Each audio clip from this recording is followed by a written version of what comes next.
Chief Landis, what is it that we're going to see in this video? Well, what I was going to show you is basically a hit and run where a utility truck on G Street basically is coming by a truck that's parked legally on G Street and comes by and just takes the driver's side wing mirror right off the truck and continues on down the road. Okay, we're looking here at the video. What are we seeing here? You'll notice a pickup truck parked on the right-hand side of the street, and as the utility truck goes by, you'll see a mirror that's intact on that truck, and as the utility truck passes by, you'll now see that wing mirror dangling alongside of that truck.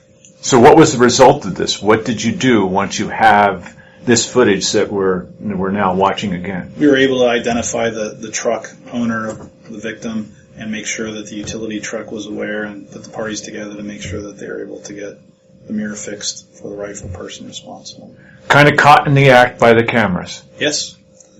I'm not Ellen Funt, but we do have... Well, there's a dated reference. Some people will watch. Well, probably everybody watches our show is going to know what that is. But so if you're driving down 6th Street, you are on candid camera. Is that correct?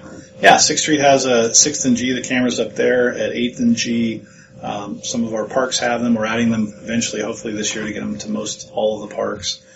West Holm, Riverside, Morrison, John Reinhardt.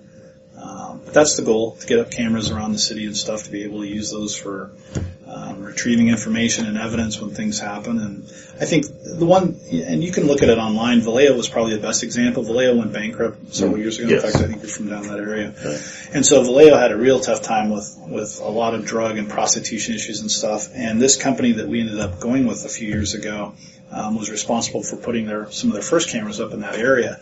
And they have the little flashing light, which some of our cameras do on top, and it's not curious that the cameras are saying, hey, you're being monitored. And it really started to clean up pockets and areas in Vallejo that had really bad problems. And they did it without having to just try to hire police when all the time they couldn't. I mean, they were laying off people and not figuring out how they were going to reinvent themselves. So that was when I first started becoming aware of how we can use things that are more efficient than just putting cops and eyes and stuff out there. And in public, 6th and G Street, with the amount of activity, I don't think anybody there thinks that they're going to be out of the public's eye if you're having a Dutch Brothers coffee or at the visitor center or any of that There's stuff. no reasonable expectation of privacy. Yeah, you're in public. So now, if I bark a second between G and H, am I going to get a exhibition of speed ticket in the mail or something? No, none of those are monitored for speed or traffic violations or that kind of thing.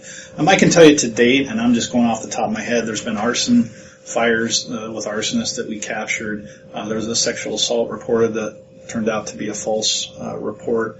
There was a robbery at the 6th Street Deli that we watched the driver pull over and the suspect get out, and the getaway driver who later said she was under duress, but the video helped show that she was, I think she even had a chocolate milk in her hand, if I remember. But there's been cases where the cameras being there when something did happen, we were able to go back and review it, and it really helped us see what truly did occur or not occur so that we could use that piece.